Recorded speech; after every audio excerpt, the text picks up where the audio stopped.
नमस्कार, डिजाइना विशेष में आपका स्वागत है। मैं हूं डॉक्टर प्रतीक श्रीवास्तव। राम जन्मभूमि पर भव्य मंदिर का निर्माण शुरू होने वाला है और इस भव्य मंदिर के निर्माण में अनेक लोगों ने जो योगदान दिया है। इस भव्य मंदिर के निर्माण के पहले जिन लोगों ने संघर्ष किया है, जिन लोगों ने अयोध्या जन्मभूमि के लिए मैदान में लड़ाई लड़ी है, अदालत में लड़ाई लड़ी है, जिन्होंने जन जागृति का काम किया है, जिन्होंने जन जागरण किया है, ऐसे तमाम लोग लगभग 500 साल से इस दिन का इंतजार कर रहे थे। 134 वर्ष से तो ये अयोध्या का विवाद चल रहा था और उसके भी 300 साढ़े 300 साल से जब से वहां बाबरी ढांचा बना था, तब से अनेक लोग एक सपना अपनी आंखों में पाले हुए थे कि अयोध्या जी की भूमि पर प्रभु श्री राम का मंदिर कब बनेगा, जो उनका जन्म स्थान है वहां पर उनका मंदिर कब बनेगा। और उन तमाम लोगों का सपना, उन तमाम लोगों की इच्छाएं, भावनाएं, आकांक्षाएं कल 5 अगस्त को जब प्रधानमंत्री जी मंदिर के शिलान्यास करेंगे, उसी के साथ उनकी भावनाएं पूर्ण हो जाएंगी और एक वहां पर भव्य मंदिर आकार लेने पड़ेगा। लेकिन इस संघर्ष के साक्षी रहे हैं, हमारे साथ स्टूडियो में मौजूद हैं श्री हुकुमचंद जी सावला, अंतर्राष्ट्रीय उपाध्यक्ष हैं विश्व हिंदू परिषद के, और उन्होंने अपना पूरा जीवन संघ के कार्य में दिया है। बहुत लंबे समय से वे विश्व हिंदू परिषद से जुड़े हुए हैं। छोटे से लेकर अंतर्राष्ट्रीय उपाध्यक्ष तक का एक बड़ा मुकाम उन्होंने हासिल किया है। अनेक आंदोलनों में भाग लिया है, जेल गए हैं, अयोध्या में गए हैं और जन जागरण का काम किया है। लोगों को जगाते रहे हैं, जागृत करते रहे हैं, अयोध्या के काम में लोगों को जुटाते रहे हैं। कई पीढ़ियां उन्होंने तैयार की हैं जो श्री राम मंदिर में के योगदान में लगी रही, काम करती रही। सावला जी को वो सब याद है जो 6 दिसंबर 1992 को हुआ था। सावला जी को वो सब भी याद है जब सरकार ने कार सेवकों पर गोलियां चलाई थी। सावला जी को वो सब भी याद है जब मुलायम सिंह की सरकार कार सेवकों पर गोलियां चला रही थी, लालू यादव की सरकार लाल कृष्ण आडवाणी को गिरफ्तार कर रही थी। सावला जी को रथ यात्रा भी याद है, सावला जी को जेल यात्रा भी याद है, और सावला जी को भेष बदलकर अज्ञातवास में रहते हुए, गुप्तवास करते हुए इस आंदोलन को चलाना भी याद है। वे एक विश्व हिंदू परिषद की और राम जन्मभूमि इतिहास की जीती जागती लाइब्रेरी हैं। हम उनसे बात करेंगे इस आंदोलन के बारे में और इस पूरी यात्रा के बारे में कि पहले दिन से लेकर आज तक के दिन में वो कैसा अनुभव करते हैं। सावला जी, आपका बहुत स्वागत है। धन्यवाद। निश्चित रूप से आपके लिए इससे बड़ा प्रसन्नता का अवसर नहीं हो सकता, और जो आपने एक सपना बहुत सालों पहले जब आप जुड़े होंगे संघ की शाखा से, जो आपने एक सपना देखा था प्रभु राम के मंदिर का, वो साकार होने जा रहा है, तो कैसा अनुभव कर रहे हैं? मैंने उस आंदोलन के प्रारंभ के दिन देखे हैं और आज जिस ऊंचाई पे जाकर मंदिर के भूमि पूजन का कार्यक्रम बन रहा है, एक स्वप्न था उन कार सेवकों का जो बलिदान कर गए, जो अपनी आंखों के सामने मंदिर बनते हुए देखना चाहते थे। आज वे नहीं हैं, पर उनका पुरुषार्थ, उनका बलिदान, उनका रक्त आज हमें पुकार कर कह रहा है कि हम जो चले गए, जो अवशेष थे, वो आज हैं, तो इस बात के साक्षी हैं कि इस राम जन्मभूमि के लिए हमने अपने रक्त से अभिषेक किया इस भूमि का, और इसलिए उनके तप के बल पर ही आज ये मंदिर निर्माण का मार्ग प्रशस्त हुआ है। इसलिए मैं उन कार सेवकों को श्रद्धांजलि अर्पित करता हूँ, और वो न्यायालय के समस्त न्यायाधीशों को जिन्हें 1045 प्रश्नों का निर्णय दिया, एक मत, 5 न्यायाधीशों ने एक मत निर्णय दिया। ये बड़ी ऐतिहासिक निर्णय है देश के लिए, इस न्यायालय का। और वे समस्त न्यायाधीश और वे जो जिरह कर रहे थे राम जन्मभूमि की ओर से, मैं उन सबका अभिनंदन करता हूँ। एक प्रसंग में जरूर सुनाना चाहूँगा। 93 वर्षीय श्री केशव पराशरन, जो राम जन्मभूमि की ओर से वकील थे, वे जब न्यायालय में जाते थे तो जूते उतार कर जाते थे कि मैं न्याय के मंदिर में राम के लिए न्याय मांगने आया हूँ। और जब वो जिरह करते थे तो प्रधान न्यायाधीश रंजन गोगोई जी ने उन्हें कहा कि आप बैठकर भी जिरह कर सकते हैं। तब उन्होंने कहा था, जज महोदय, मैं आम लोगों के लिए तो खड़े होकर जिरह करता हूं, और भगवान राम के लिए मैं बैठ के जिरह कैसे कर सकता हूं? राम के लिए मैं कोई कष्ट नहीं है, राम की विजय होना चाहिए, और राम की विजय वहां हुई। सावला जी, जब ये आंदोलन अपने चरम पर था 1992 में, तब आप प्रांत संगठन मंत्री विश्व हिंदू परिषद के होते थे। सबसे, जिसको हम कहें तो की पोस्ट पर आप उस समय थे, प्रमुख काम था। ये आंदोलन कैसे शुरू हुआ, कब इस आंदोलन ने गति पकड़ी, और किस तरह से ये उस मुकाम तक पहुंचा 6 दिसंबर 1992 तक? इसकी कुछ अनुभव आपके और कुछ स्मृतियां आपको जो हों। मैं दो छोटी छोटी बातों से बात प्रारंभ करता हूं। भगवान श्री राम की 44 पीढ़ियों ने अयोध्या में राज्य किया। अंतिम महाराजा वृद्ध दल थे जो महाभारत युद्ध में कौरवों की ओर से लड़ने के लिए आए थे, और वे अभिमन्यु के हाथों बलिदान हुआ उनका। उसके पश्चात राम की अयोध्या वीरान हो गई। जब विक्रमादित्य सम्राट उज्जैनी के जब बने तो उनके मन में विचार आया कि राम का जन्म हुआ तो उनका राम का जन्म स्थान होना चाहिए। वे एक छोटी सी सेना लेकर अयोध्या पहुंचे, पर अयोध्या तो काल कलवित हो चुकी थी उस समय।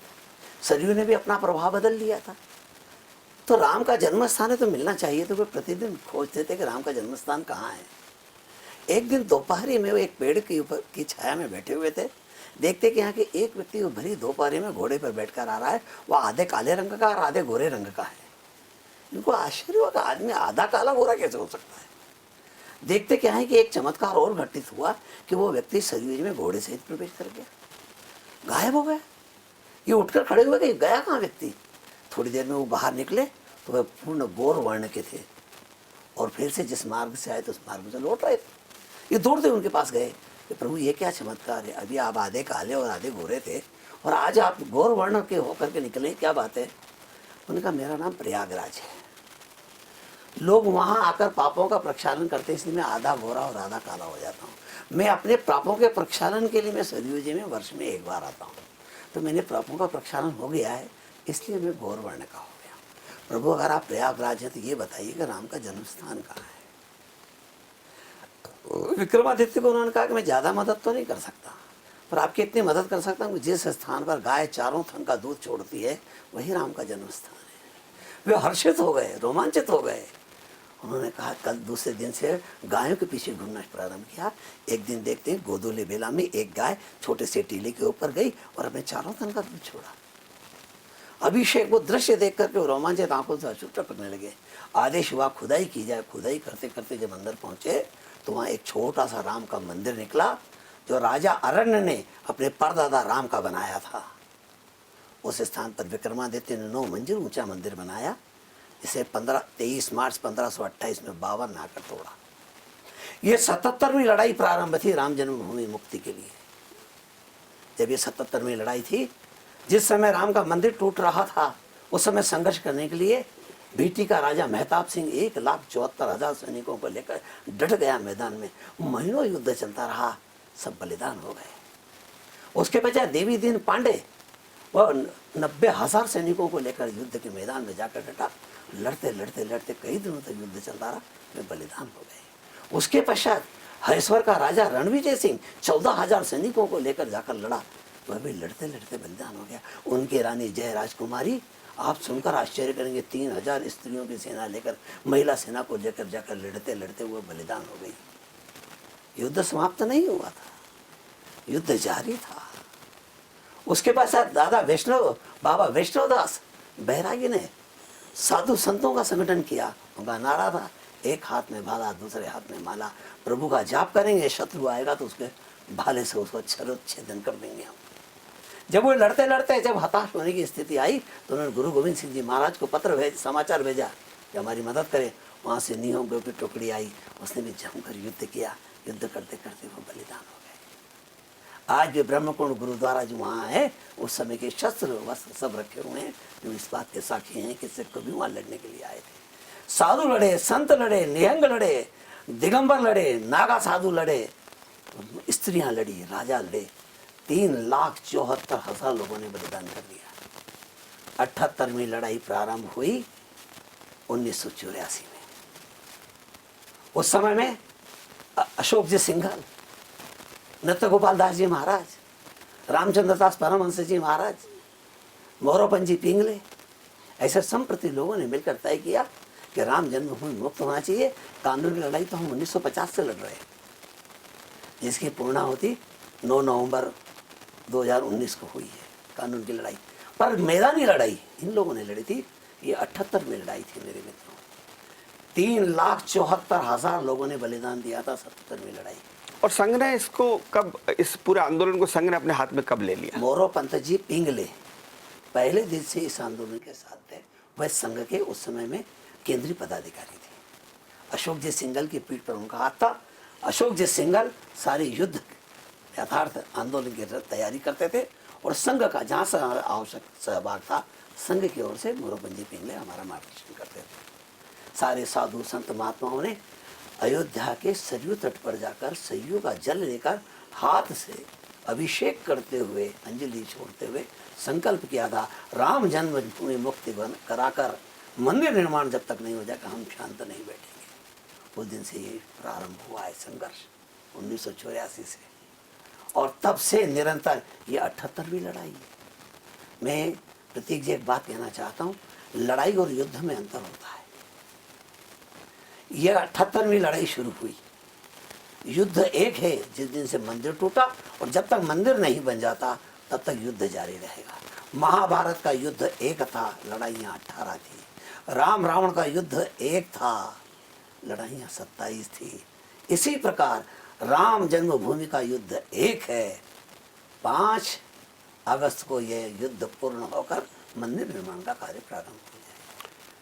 जब अटल बिहारी वाजपेयी की सरकार रही और आडवाणी जी का युग हुआ, आडवाणी जी रथ पर निकले, कांग्रेस की सरकार थी, रथ यात्रा उन्होंने की इस आंदोलन में, तब उसमें क्या, कैसे तेजी आई? उस दिनों के अनुभव क्या हैं आपके, कैसे सुनते हैं? सरयू पूजन किया पहले, वे साधु संतों की पद यात्रा लखनऊ तक आई। उसके पश्चात सारे देश के अंदर हमने राम ज्योति रथ यात्रा निकाली, जिसमें गांव-गांव उठकर खड़े हो गए।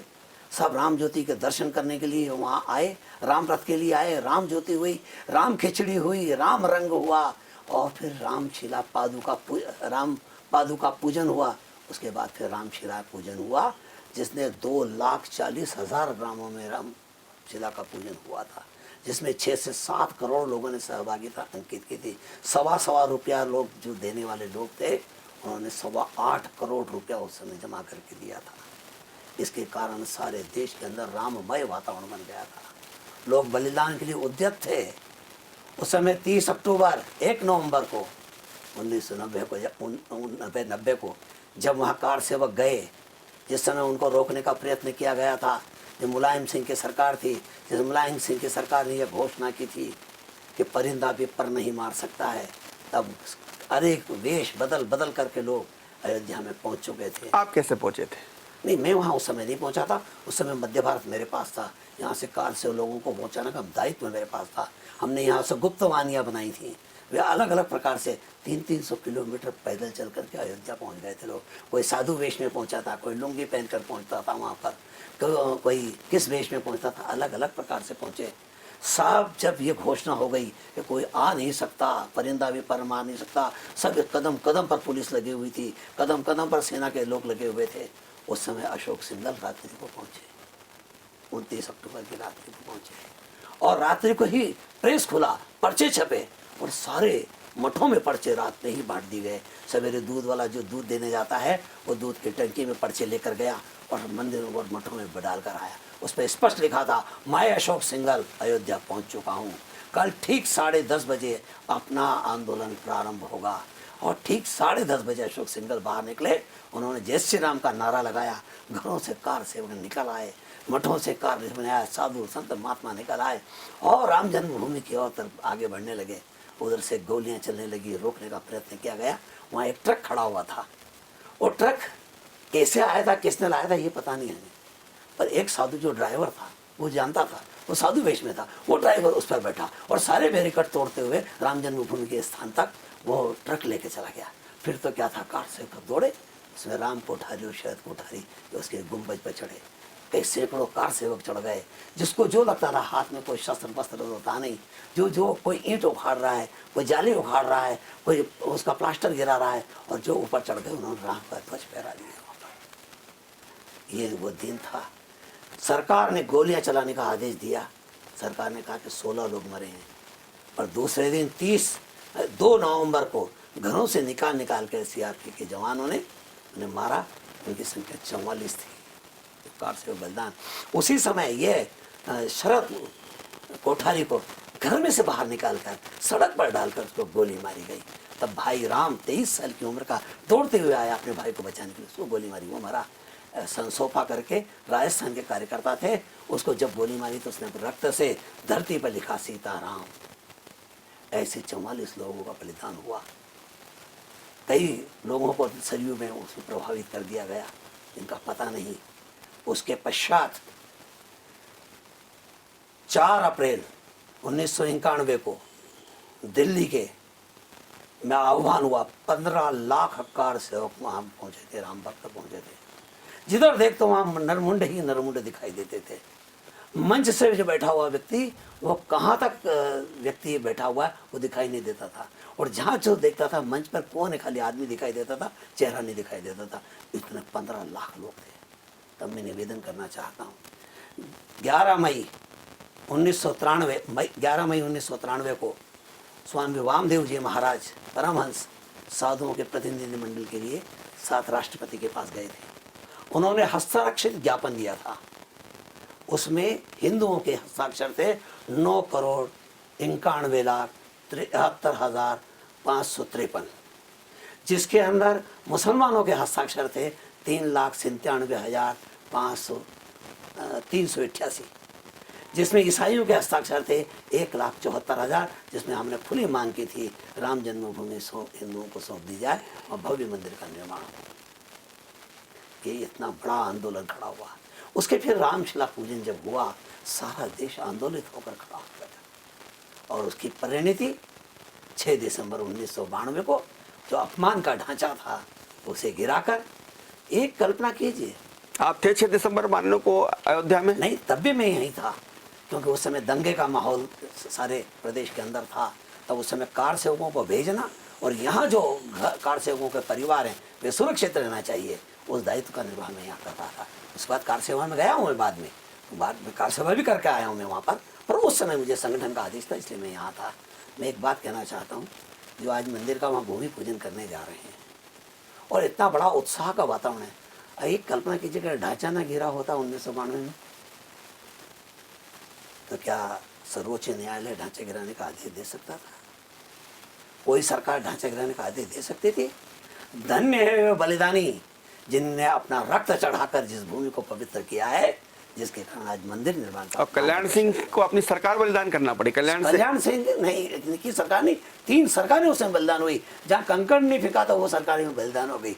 चलो कल्याण सिंह की सरकार जाए, वो तो समझ में आ सकती है कि भाई उनके मन में उसके कारण विरोध था, नाराजी थी, जो कुछ था, परंतु अगर कल्याण सिंह नहीं होते तो ढांचा नहीं गिरता। ये संकल्प था उनका। मैं आपसे ये पूछना चाहता हूँ कि अगर नरसिम्हा राव नहीं होते तो ढांचा नहीं गिरता। मैं ये बात सत्यता के साथ कह सकता हूँ कि नरसिम्हा राव परम राम भक्त थे, और इसी के कारण उन्होंने गोली चलाने का आदेश नहीं दिया।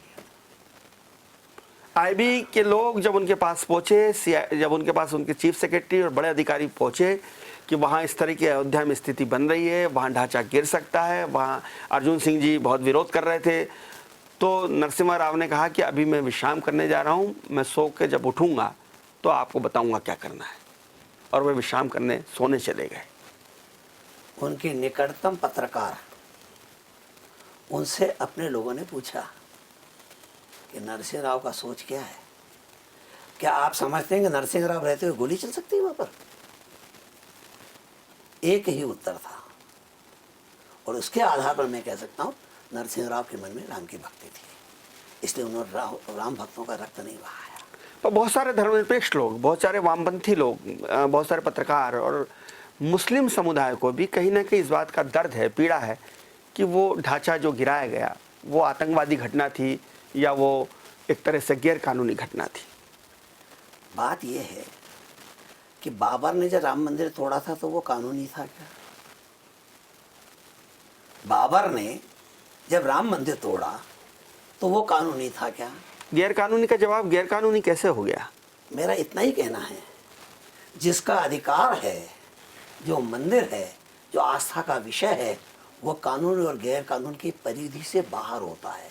आस्थाएं कभी भी न्यायालय में चुनौती नहीं दी जा सकती। न्यायालय जो निर्णय देगा वो तथ्य और साक्ष्य पर देगा, और तथ्य और साक्ष्य पर जो आज निर्णय आया। जो जज साहब, जिन जजों ने निर्णय दिया, माननीय न्यायमूर्तियों ने, उसमें एक मुस्लिम जज भी थे और उनका भी फैसला यही था कि अयोध्या जन्मभूमि है और राम जन्मभूमि को मिलना चाहिए। मैं प्रतीक जी बताना चाहता हूँ, देश में जो दो प्रकार के मुसलमान हैं, एक सियासी मुसलमान है, एक नवाजी मुसलमान है। जो नवाजी मुसलमान है वो ये जानता है कि कुरान की आयत 107 के अनुसार नाजायज किसी स्थान पर बनाई गई मस्जिद में की गई इबादत को अल्लाह ताला स्वीकार नहीं करते। इस सत्य को वो जानते हैं, इसलिए वो राम जन्मभूमि के विरोधी नहीं है। ये जो सियासी है, जो राजनीति करता है, वहाँ गड़बड़ है, बाकी सामान्य इसमें नहीं। आज भी इकबाल अंसारी राम जन्मभूमि भूमि पूजन में आहूत हैं, कल जाएंगे और वो स्वयं ने कहा, पहले भी कहते रहे कि अगर न्यायालय निर्णय देगा कि राम जन्म स्थान है तो हमारा विरोध नहीं रहेगा। बल्कि मुझे तो वो दृश्य याद आता है कि जो दो पक्षकार थे, महेंद्र नत्र गोपाल दास और बाबरी मस्जिद की तरफ से जो पक्षकार थे, वो एक ही रिक्शे में अयोध्या की कोर्ट में जाया करते थे पेशी के ऊपर। दोनों परम मित्र थे, साथ में खैनी मसल के खाया करते थे। इतना ही नहीं है, वहाँ की परंपरा के अनुसार जितने भी मुसलमान हैं वे सब राम जन्मभूमि के साथ में कहीं प्रत्यक्ष अप्रत्यक्ष जुड़े हुए हैं। कोई वस्त्र बनाने का काम करता है, कोई वहाँ किस प्रकार का काम करता है, उनको कोई कठिनाई नहीं है, वहाँ कोई विवाद नहीं है। विवाद तो ये राजनीतिक मुसलमानों का है। आप राजनीतिक मुसलमानों का जिक्र क्यों कर रहे हैं? जो राजनीतिक हिंदू हैं उनमें भी बहुत सारे हिंदू जो हैं वो नाराज हैं। अब दिग्विजय सिंह ही कह रहे हैं कि ये मुहर्रम ठीक नहीं है। ऐसा है, मैं एक बात बताना चाहता हूँ। देश जब स्वतंत्र हुआ उस समय दो धाराएं खड़ी हुई नेताओं की, एक राष्ट्र नेता थे और एक राजनेता थे। सरदार वल्लभ भाई पटेल राष्ट्र नेता थे जिन्होंने सारे भारत का एकीकरण किया।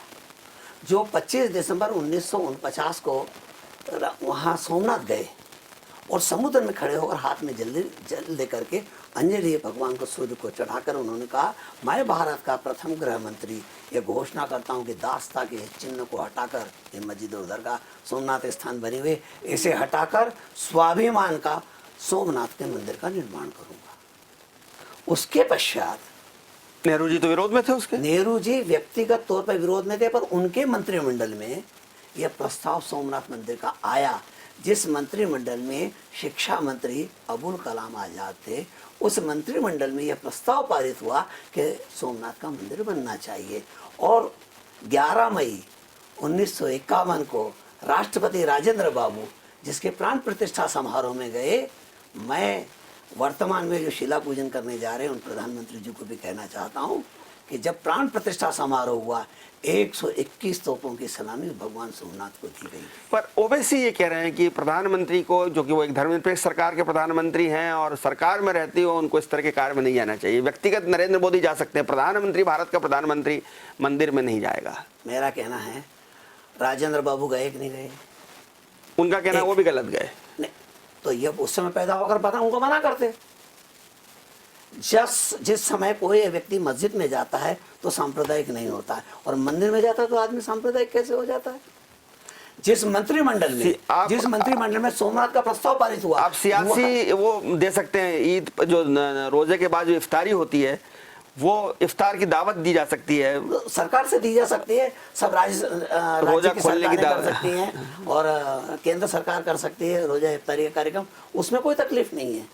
मैं ये बात आग्रहपूर्वक कह रहा हूँ कि उसके सरदार वल्लभ भाई पटेल ने जो काम किया, जो राष्ट्र नेता थे, लाल बहादुर शास्त्री स्वाभिमान के लिए इस देश में बलिदान हो गए, मोरारजी देसाई, उसके बाद अटल बिहारी वाजपेयी, और इधर राजनेताओं को देखते तो जवाहरलाल नेहरू, इंदिरा गांधी, राजीव गांधी, चंद्रशेखर, जिनके सामने संपूर्ण राष्ट्र होता है, जिसके सामने संस्कृति और संस्कार होते हैं, जिनके सामने एक विजन और दृष्टि होती है सारे भारत के एकीकरण का, वे राष्ट्र नेता होते हैं। जिनके सामने कुर्सी होती है, जिनके सामने राजनीति होती है और तुष्टीकरण की कलम जिनके हाथ में होती है, वे राजनेता होते हैं। वे समस्याओं को सुलझाते नहीं, उलझाते हैं।